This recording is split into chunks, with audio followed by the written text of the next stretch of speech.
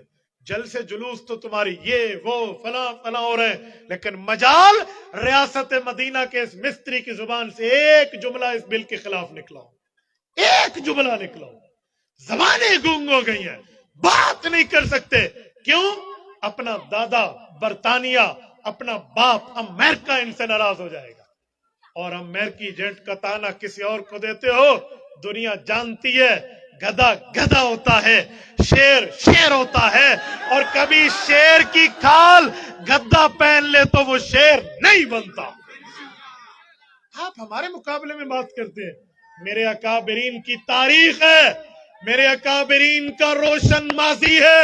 ہم نے فرنگی کو بے سر و سامانی کے عالم میں بھی للکارا تھا، ہم آج بھی للکار. تمہارا کام نہیں ہے. مولانا نے بڑے اچھے لفظ کہے. مولانا نے کہا یہ ان تتلیوں کا کام نہیں ہے، ان کے لیے زمین گرم کر کے رکھ دی جائے گی. اور واقعی آج تاریخ پہ تاریخ دیے جا رہے ہیں. جرت نام کی کوئی چیز ہو تو بندہ بات پیش کرے نا. بھائیو، شیر کی کھال پہننے سے گدھا شیر نہیں بن جاتا، گدھا گدھا رہتا ہے.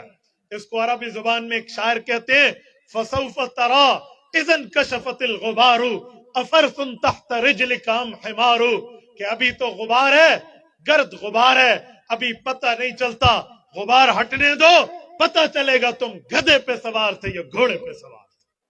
کوئی نہیں مسئلہ انشاءاللہ، انشاءاللہ العزیز. اور سنیں، میں آپ کو کہتا ہوں یہ آپ کا الیکشن ابھی آ رہا ہے، اور آپ کے جتنے دوست ہو میں سب کو کہتا ہوں آپ جس ہاتھ سے مہر لگاؤ گے ووٹ کی پرچی پر، قرآن کریم سورت نمبر 36 سورت یاسین کہتی ہے وَتُكَلِّمُنَا أَيْدِيهِمْ، قیامت میں اللہ کے سامنے ہاتھ بولے گا. تم پولنگ بوتھ میں ہوں گے، تمہیں کوئی اور نہیں دیکھ رہا ہوگا، یا اللہ کی ذات ہوگی یا تم ہوں گے. تم نے یہودیت کی جنٹی پہ پرچی پہ مہر لگائی، قیامت میں ہاتھ بولے گا. علماء کے لیے مہر لگائی، قیامت میں ہاتھ بولے گا. آج آڈیو لیک سے ڈرنے والوں، ابھی تو آڈیو آئی ہے کہ تمہاری ٹانگیں کانپی ہے، ابھی ویڈیو کا انتظار کرو. ابھی تو آڈیو ہے. جب آڈیو لیکس ہوئی پریشان ہو گئے، جب یہ ہاتھ کی ہینڈ لیکس آئیں گی اور یہ ہاتھ بتائے گا کہ اس نے مہر کس پہ لگائی تھی اور وعدہ کس سے کیا تھا. ٹھیک ہے، اس نے کیا معاملہ کیا تھا. میں آپ سے ووٹ کی بھیک نہیں مانگتا، لیکن تمہاری غیرت کے دروازے پہ دستک دیتے ہوئے کہتا ہوں وہاں وہ فیصلہ کرنا جو قبر اور آخرت میں جواب دے پاؤں. ذہن میں رکھو. میں حیران ہوں، ہمارے جہلم کا فواد چودھری کہتے ہیں حجی مولوی پرانا دین پیش کرتے ہیں، آج جدید ٹیکنالوجی آ گئی ہے. میں نے کہا اچھا تمہیں پرانا دین قبول نہیں ہے تو چودھری صاحب نیا دین اور پرانا دین نکالنے کی بات کرتے ہو. پرانا طریقہ تو ہے کہ میت کو غسل دیا جاتا ہے، تو ٹیکنالوجی کی بات کرتے ہے، پھر تو مرے گا تو تجھے واشنگ مشین میں ڈال کے غسل دے گا. ہاں جدید ٹیکنالوجی ہے. پتہ نہیں علماء پہ بولنے والے کہاں سے عقل لے کر آتے ہیں. سن لینا، مولوی سے آگے نہ بڑھنا. تمہارے بڑے نے بھی مولوی سے پنگا لیا تھا، آج وہ باولا ہوا پھرتا ہے ہر جگہ جا کر. کبھی کہتا ہے غدار ہے اور کبھی کہتا ہے اس غدار کو ایکسٹینشن دے دو. تمہیں شرم نہیں آتی؟ کل غدار یہ ہے، ملک کے پہرے دار کو غدار کہنے والوں، کل وہ غدار ہے، آج اسے ایکسٹینشن چاہیے.